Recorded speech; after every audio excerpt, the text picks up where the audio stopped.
네, 앞서 전해드린 것처럼 윤석열 전 대통령의 내란 혐의 6번째 재판이 잠시 후 오전 10시 15분에 열립니다.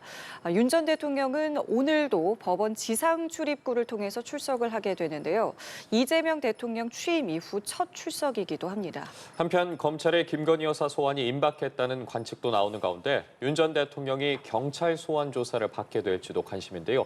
관련 내용들 이고은 변호사와 함께 이야기 나눠보겠습니다. 어서 오십시오. 안녕하세요. 예, 안녕하십니까. 잠시 후 오전 10시 15분에 이제 윤 전 대통령의 내란 우두머리 혐의 6차 공판이 진행이 됩니다. 저희가 관련 내용을 매주 다룰 때마다 처음으로 지켜보는 내용이 출석을 하면서 과연 입장을 밝힐지 여부지 않겠습니까? 앞선 재판 출석에서는 별다른 입장을 밝히지 않고 있는데 어쨌든 이제 정권이 교체된 이유지 않겠습니까? 네. 이번에도 별다른 입장 밝히지 않을 거라고 보십니까? 조심스럽게 추측을 해보자면 대선 이후 첫 공판 출석이지만 이번에도 역시나 어떠한 메시지를 내놓을 가능성은 좀 낮지 않을까 싶습니다.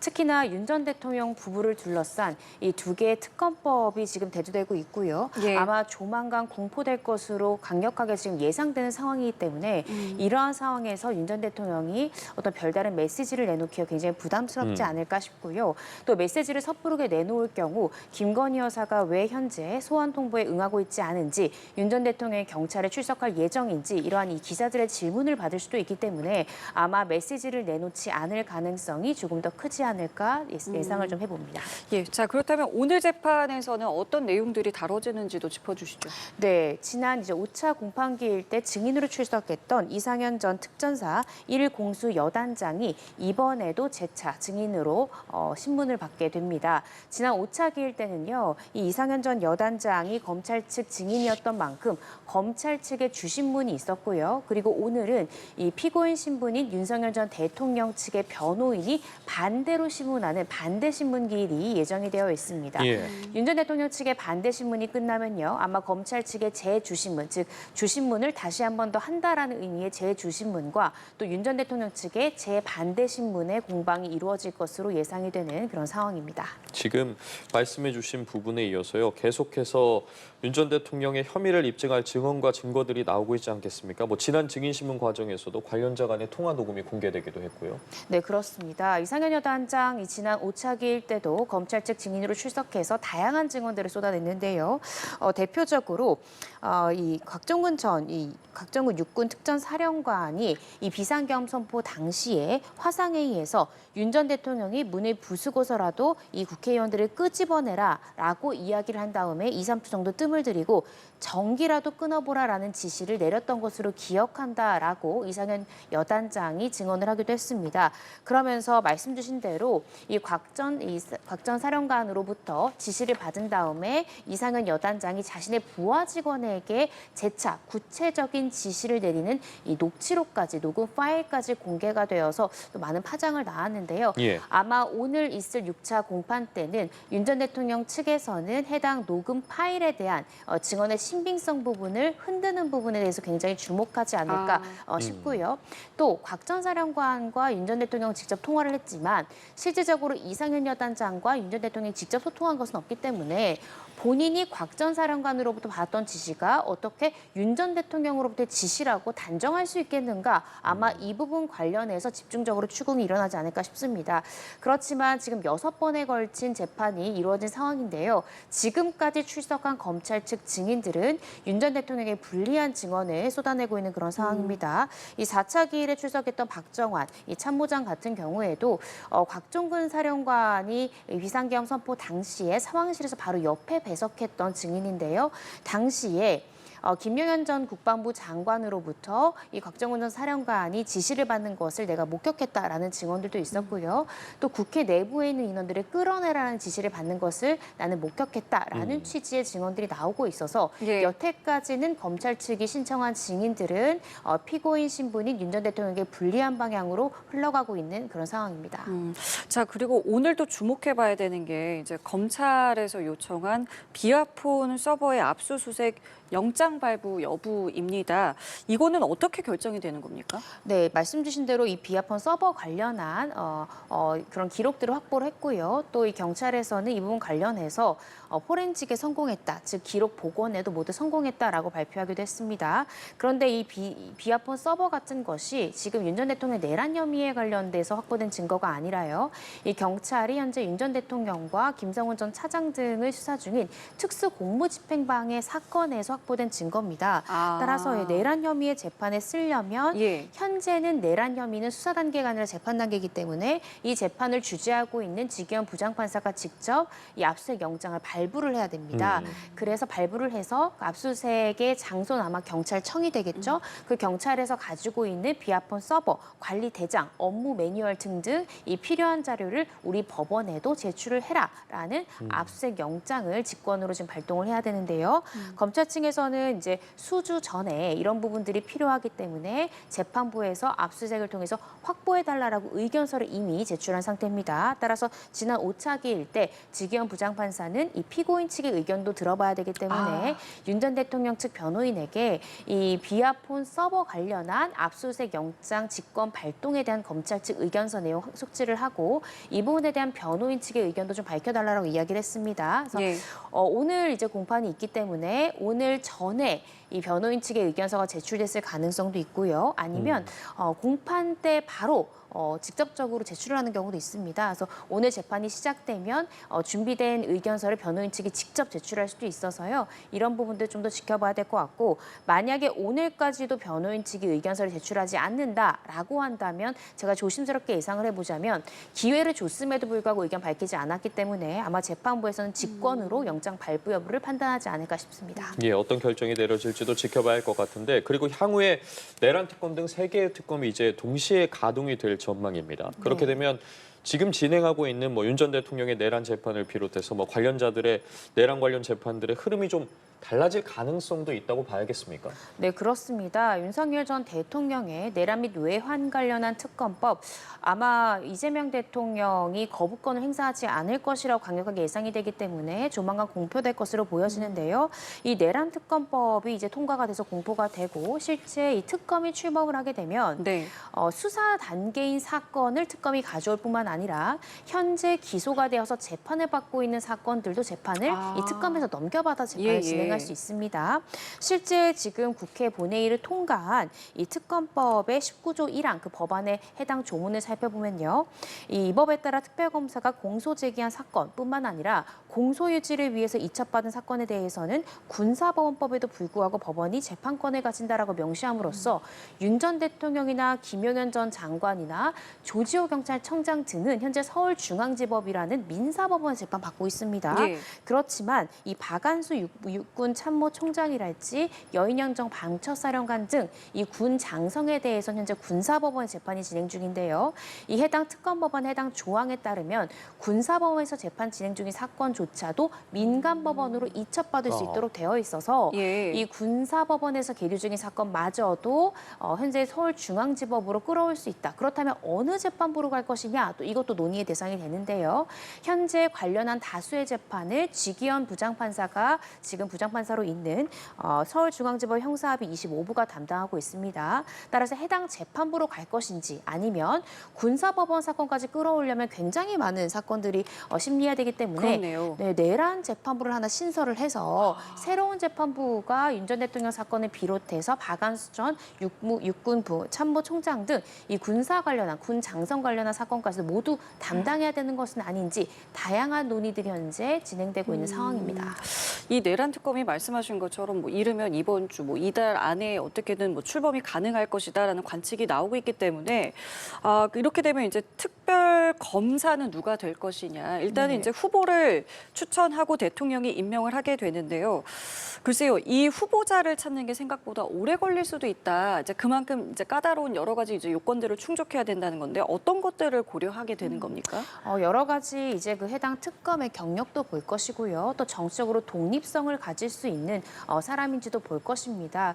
그리고 어떤 이해 충돌의 여지는 없는 것인지 또 현재 지금 야당의 반대에 부딪히고 있기 때문에 야당을 지지하는 지지자들도 충분히 설득시킬 수 있는 그런 특검 후보자가 추천이 돼야 됩니다. 그래서 여러 가지 요소들을 고려할 것으로 보여지고요. 이 민주당과 조국혁신당이 이제 특검 후보를 한 명씩 추천하면 결국 대통령은 3일 이내에 특별검사를 임명을 해야 됩니다. 그렇기 때문에 아마 이달 안에 이러한 절차들이 진행될 가능성이 높고요. 문제는 특검이 선출된다 한들 그 또 특검 관련한 수사관도 지금 꾸려야 되고요. 또 검사진들도 챙겨야 되기 때문에 현재 지금 예상되고 있는 특검의 규모가 상당합니다. 거의 서울 남부지검 정도의 규모에 맞먹는 정도의 검사의 숫자가 필요하기 때문에 이 특검팀을 출범하기까지 준비하는 데 상당 기간이 소요되지 않을까라는 이야기들이 나오고 있습니다. 실제적으로 이 드루킹 특검 같은 경우에도 출범까지 37일이라는 시간이 걸렸고요. 또 최순실 특검 같은 경우에는 출범까지 34일의 시간이 소요가 됐기 때문에 아무리 서두른다 하더라도 다음 달 초, 중순 정도는 돼야 실질적으로 특검팀이 어느 정도 꾸려지고 수사나 재판에 대한 기록 검토가 가능한 시점이 되지 않을까라는 생각을 조심스럽게 해봅니다. 네, 알겠습니다. 그리고 이번 사건의 쟁점 중 하나인 비화폰과 관련된 부분을 좀 짚어보도록 하겠습니다. 최근에 윤 전 대통령이 김성훈 전 경호처 차장에게 비화폰 삭제를 지시했다는 보도가 전해지기도 했는데 경찰 특수단이 대선 이후에 김성훈 전 경호처 차장을 불러서 조사했습니다. 결국 수사는 경호처에 대한 지시 권한이 있는 윤 전 대통령까지 이제 향하는 게 아니냐라는 이야기가 나오고 있는데 윤 전 대통령이 경찰에 소환될 가능성에 대해서는 좀 어떻게 봐야겠습니까? 이 부분에 대해서도요. 경찰에 출석할 가능성이 굉장히 높죠. 그런데 이제 윤석열 전 대통령의 내란 관련한 지금 특검팀이 출범을 앞두고 있어서 만약에 이 해당 팀에서 이 사건까지 함께 관련 사건으로 인지를 해서 들여다본다라고 한다면 경찰 단계 소환 전에 특검팀이 출범될 경우에 특검에 소환이 될 수 있는 가능성을 우리가 생각해 볼 수 있을 것 같습니다. 예. 현재 이 비화폰 삭제 같은 경우에도요. 결국 이 내란으로 지금 의혹을 받고 있는 이 사건을 무마하고자 비화폰 서버랄지 비화폰을 삭제한 것이 아니냐라는 의혹을 받고 있습니다. 그렇다라고 한다면 내란 혐의와 관련 사건으로 우리가 볼 수 있기 때문에 해당 특검팀이 출범될 경우에 관련 사건으로 인지할 수 있는 권한 해당 법안상 인정이 됩니다. 따라서 경찰에서도 소환을 요청을 할 가능성이 굉장히 높지만요. 그 안에 특검팀이 출범이 되고 빠르게 수사팀이 꾸려진다라고 하면 특검에서 먼저 소환할 가능성 그리고 특검에 수사할 경우에 실질적으로 윤 전 대통령에 대해서 재차 구속영장도 특검 차원에서 추진될 가능성 우리가 생각해 볼 수 있는 그런 상황입니다. 알겠습니다. 지금 저희가 보여드리고 있는 화면 이 시각 윤 전 대통령 사저 앞입니다. 잠시 뒤에 10시 15분부터 서울중앙지법에서 윤 전 대통령의 내란 우두머리 혐의 형사재판 6차 공판이 시작이 됩니다. 정권이 교체되고 이제 처음으로 포토라인에 서게 되는 것인 만큼 저희도 이 내용을 주목하고 있는데요. 지금 윤 전 대통령이 탑승한 걸로 보이는 차량이 조금 전에 주차장에서 나왔습니다. 이제 바로 서울중앙지법으로 이동을 하겠습니다. 말씀을 드린 것처럼 정권이 바뀌고 오늘 처음으로 또 포토라인에 서게 되는 겁니다. 그간 이제 윤 전 대통령이 특별한 입장을 밝히지 않아 왔는데 오늘은 또 기자들의 질문에 어떤 대답을 하게 될지 이 부분도 주목이 되고 있습니다. 예, 지난 3에서 5차 공판과 마찬가지로 윤 전 대통령 이제 법원에 도착한 후에 지상 출입구를 통해서 재판에 출석을 하게 됩니다. 새 정부가 출범한 이후에 첫 공개 행보인 만큼 그동안 법원 포토라인에서 침묵을 지킨 윤 전 대통령이 메시지를 내놓을지도 주목되는 상황인데요. 이 시각 지금 윤 전 대통령이 사저에서 나와서 법원으로 이동하는 화면 함께 보고 계십니다. 예, 지난 3차 때부터 윤 전 대통령이 법원 지상 출입구를 통해서 재판에 출석을 해왔습니다. 1차, 2차는 이제 지하 주차장으로 들어갔고요. 오늘도 역시 이제 지상으로 가기 때문에 이제 포토라인을 통과하게 되고 그 과정에서 아마 이제 기자들이 여러 질문을 하게 될 것입니다. 거기에서 어떤 발언을 하게 될지 여러분들도 함께 지켜보시면 되겠습니다. 예, 이제 잠시 후면 법원에 도착할 것으로 보이는데요.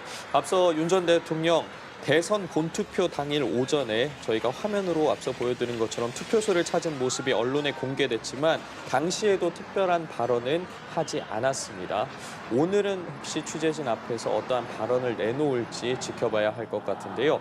이번 재판에서는 지난 기일에 이어서 이상현 전 육군 특수전사령부 1공수여단장에 대한 증인 신문이 이어집니다.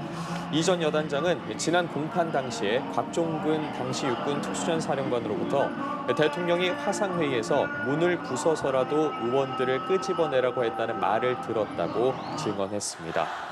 검찰은 법정에서 이 전 여단장이 부하들에게 의원들을 끄집어내라는 지시를 전달하는 녹취 파일을 재생하기도 했는데요. 관련해서 오늘도 증인 신문이 계속될 것으로 보입니다. 네.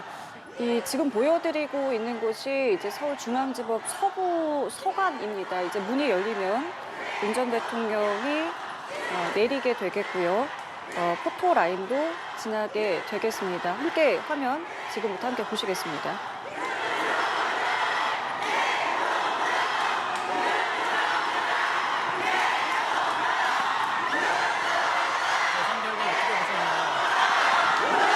거부권 행사했던 특검 출범 앞두고 있는데 어떤 입장이십니까?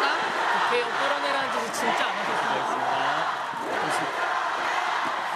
예, 기자들이 이제 특검이 곧 출범을 하게 되는데 관련한 입장을 물어봤습니다만은 오늘도 특별한 발언 없이 바로 법정 안으로 들어가는 모습을 보실 수 있었습니다. 이 외에도 기자들이 여러 질문을 했습니다만은 특별한 발언은 역시 내놓지 않았습니다.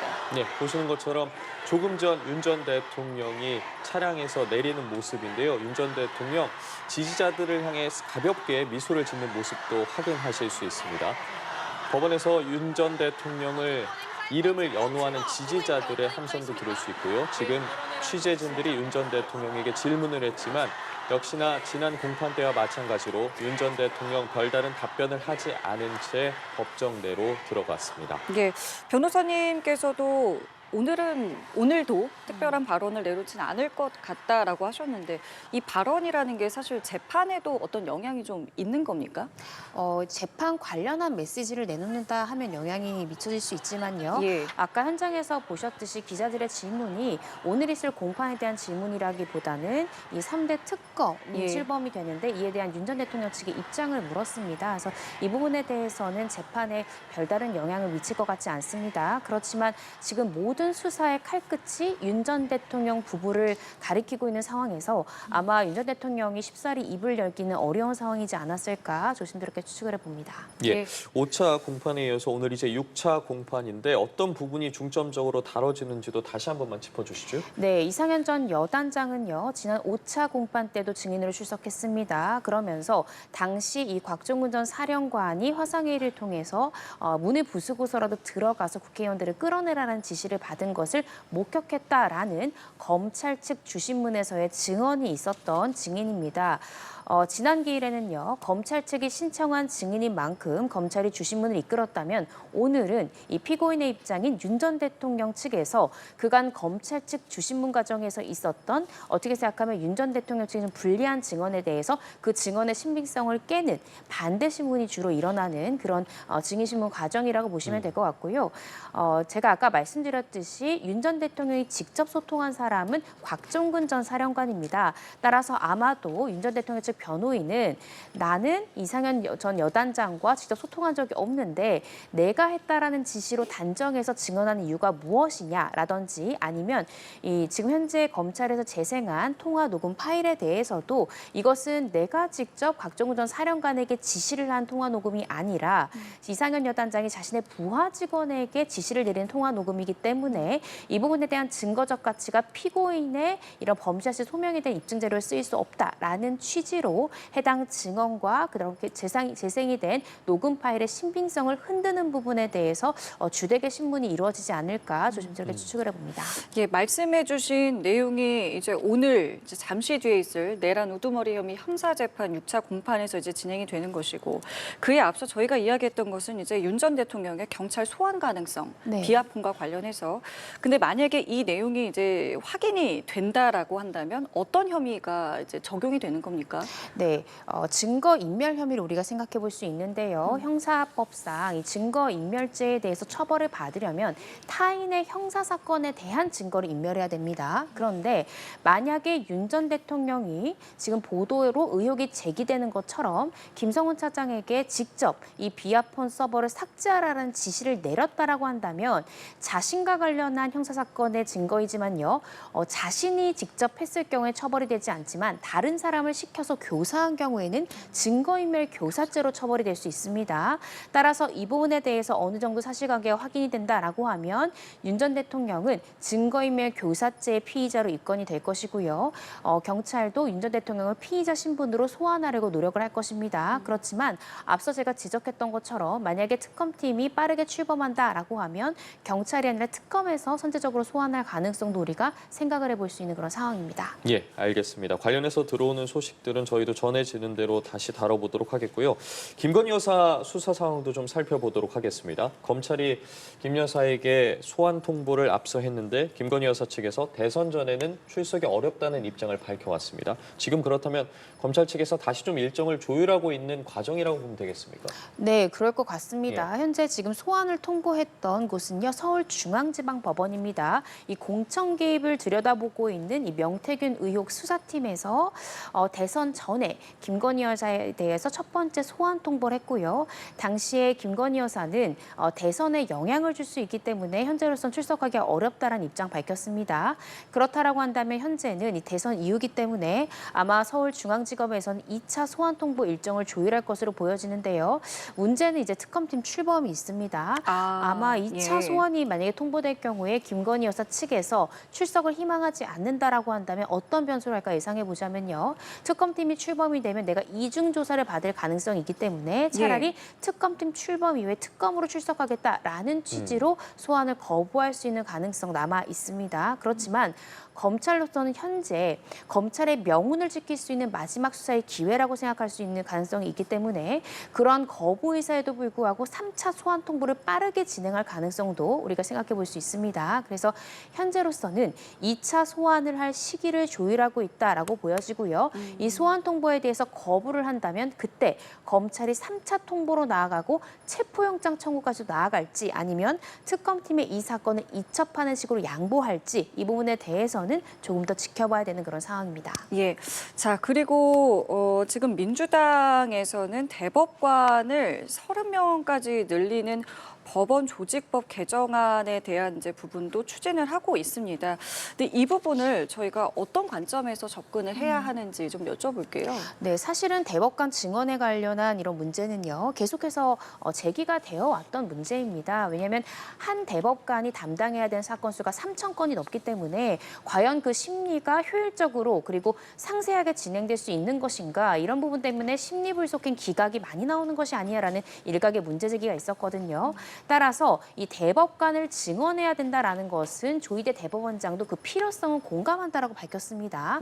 다만 그 증언의 방법과 시기 그리고 상고심 제도를 어떻게 개편할 것인가 이 부분에 대해서 조금 더 신중하게 접근을 해야 된다라는 것이 대법원의 입장이기도 하고요. 지금 나오는 보도 내용에 따르면 대법원, 이 법원 행정처에서도 이 대법관 증언의 방법과 시기 그리고 어떤 방식으로 가는 것이 타당하고 법정 안정성을 해치지 않는 것인가에 대한 의견서를 준비하고 있고 막바지 작업에 돌입했다라는 보도가 나오고 있습니다.